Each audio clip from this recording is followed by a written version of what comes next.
بسم اللہ الرحمن الرحیم۔ السلام علیکم۔ میرا نام ہے رقیہ نور۔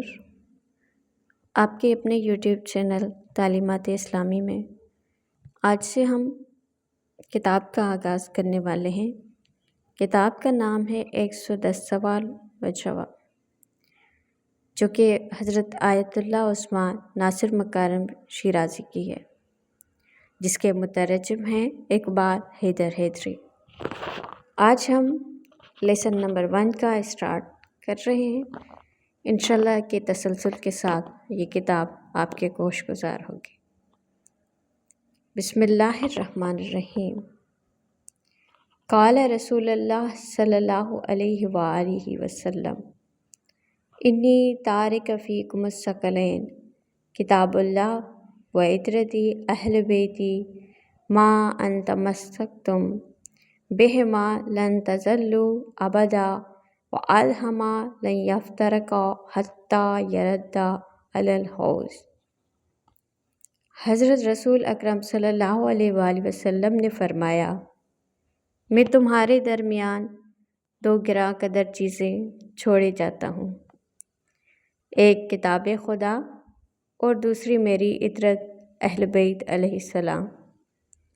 اگر تم انہیں اختیار کیے رہو تو کبھی گمراہ نہ ہوگے، یہ دونوں کبھی جدا نہ ہوں گے یہاں تک کہ حوض کوثر پر میرے پاس پہنچے۔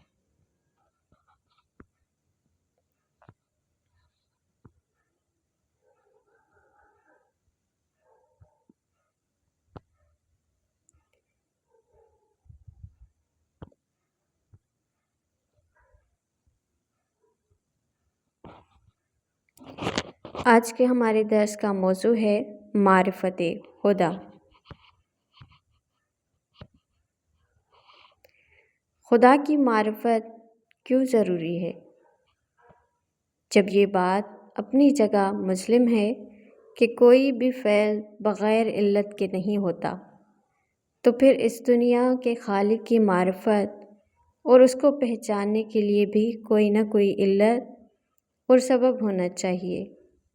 چنانچہ فلاسفر اور دانشوروں نے خدا شناسی کے لیے 3 بنیادی وجہیں اور علتیں بیان کی ہیں، جن پر قرآن کریم نے واضح طور پر روشنی ڈالی ہے۔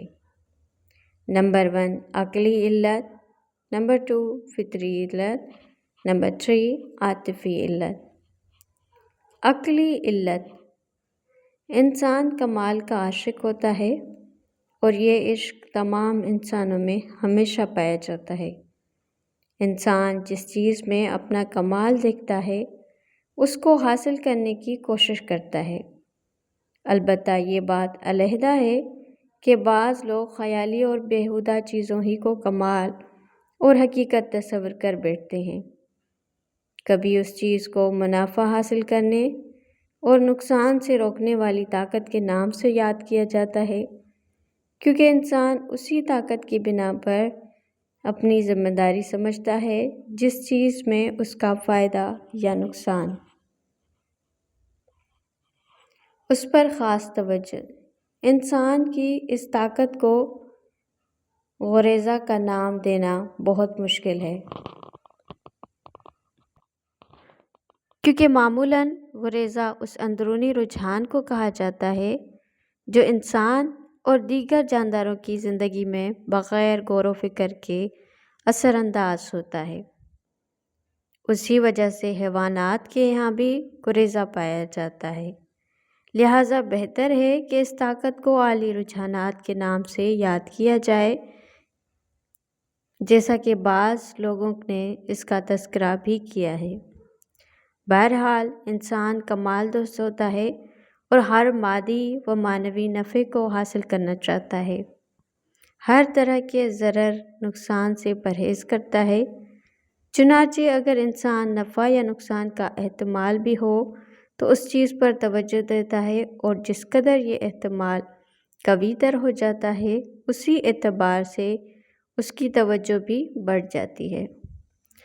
لہٰذا یہ ناممکن ہے کہ انسان اپنی زندگی میں کسی چیز کو اہم و مؤثر مانے لیکن اس سلسلے میں تحقیق و کوشش نہ کرے۔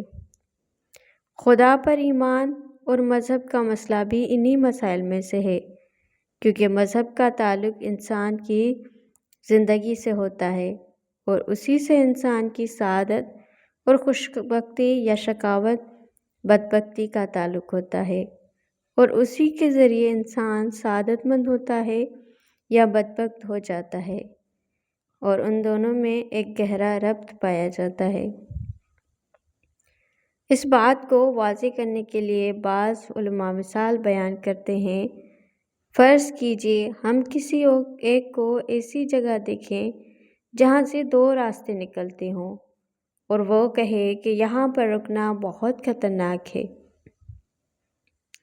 اور ایک راستے کی طرف اشارہ کر کے کہے کہ یہ راستہ بھی یقینی طور پر خطرناک ہے، لیکن دوسرا راستہ راہ نجات ہے، اور پھر اپنی بات کو ثابت کرنے کے لیے کچھ شواہد قرائن بیان کرے، تو ایسے موقع پر گزرنے والا مسافر اپنی یہ ذمہ داری سمجھتا ہے کہ اس سلسلے میں تحقیق و جستجو کرے۔